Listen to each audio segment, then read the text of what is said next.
So outside of that right there, so you didn't come from a background in real estate. No one in your family came from that background. You thought that you would need like a lot of money, a lot of credit. You didn't know about wholesaling.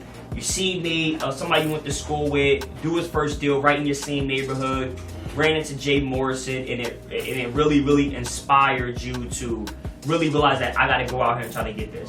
Yep.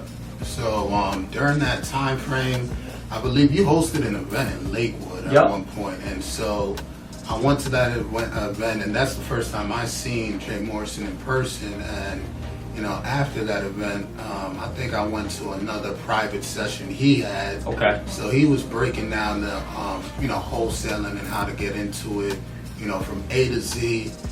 And so I kind of had the fundamentals, but I didn't have the experience at the time. Right, okay. So it definitely made it difficult to just attack, motivated sellers and just trying to build your wholesaling business. So I would say just during that time period, I was just kind of, I don't feel like I was as serious as I was as of right now in the real estate. So it just took me time. Okay. And I started my first LLC in 2015. I didn't close my first wholesale deal until 2017. So I went that 2-year period. Just going through the ups and downs as far as a new entrepreneur. You definitely you got to understand that when you jump into this lifestyle, the first couple of years are going to be the most crucial for you. So this is really what's gonna, it's really gonna, what's the word that I want to put? Kind of shape you and mold you. It's the kind of going to build you up.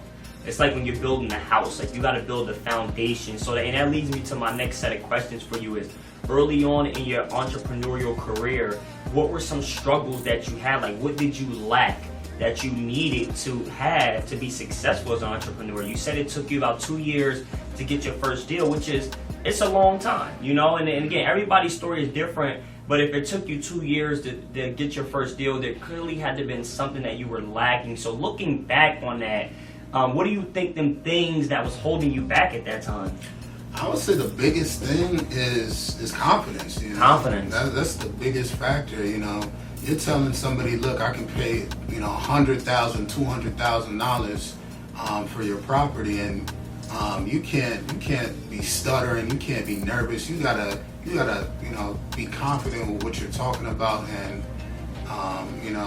just show them that you can get the job done at the end of the day. Right. Okay. The next thing was just just being more of a people person. I didn't know how to structure the conversation right with buyers, sellers, and be able to position myself to be a middleman in this deal and get to the closing table. That's the biggest thing.